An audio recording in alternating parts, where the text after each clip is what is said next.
Right now, somewhere in the world, a person is sitting in a room full of people and feeling completely alone. There are 8 billion humans on this planet, more connected than at any point in history, and loneliness has been declared a global health epidemic.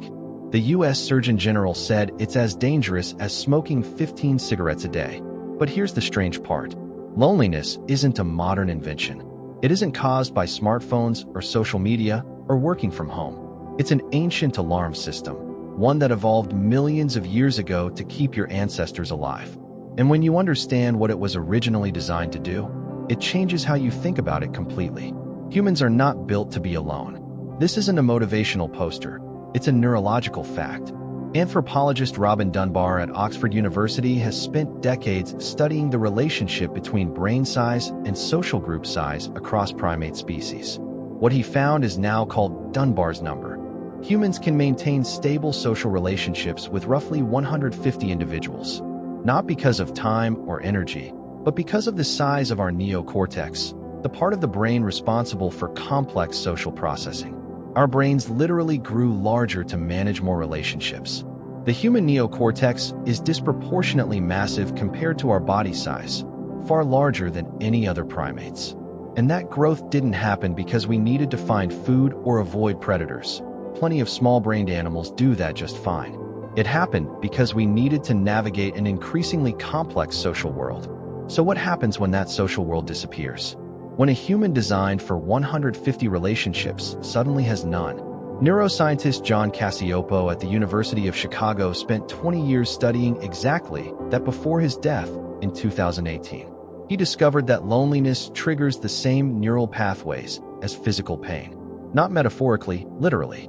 The dorsal anterior cingulate cortex, the same brain region that activates when you break your arm, lights up when you feel socially excluded. Your brain cannot tell the difference between a broken bone and a broken social bond. Cacioppo argued this wasn't a flaw. It was a feature. Pain exists to warn you that something is damaging your body.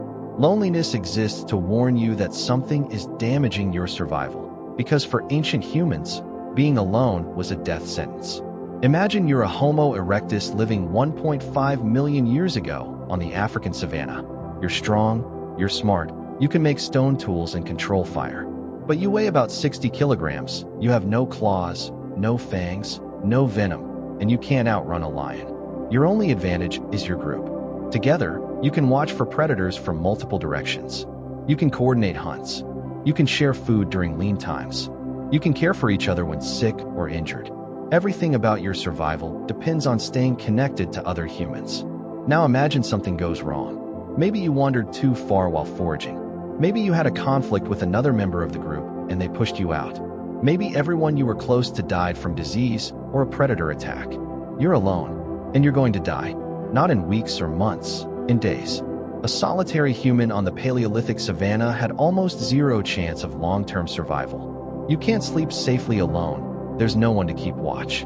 You can't hunt large game alone. If you get injured, no one brings you food or water.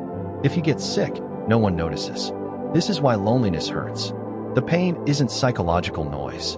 It's your brain screaming at you to find your group before it's too late.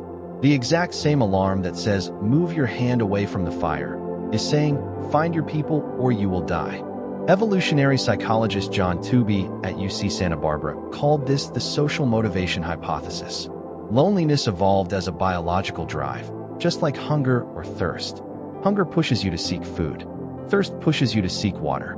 Loneliness pushes you to seek connection. All three serve the same purpose, keeping you alive long enough to reproduce.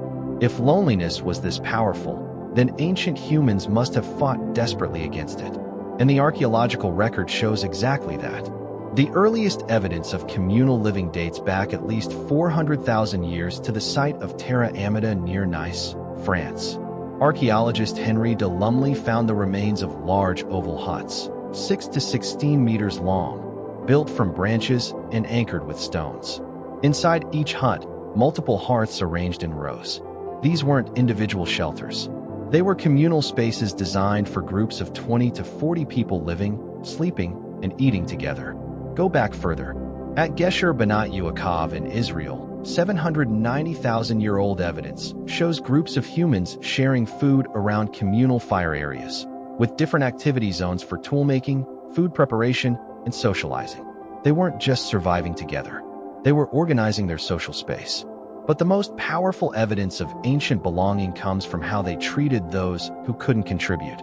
The Dmanisi skull, the 1.8-million-year-old toothless elder we discussed in our last video, proves that ancient humans kept vulnerable individuals alive for years.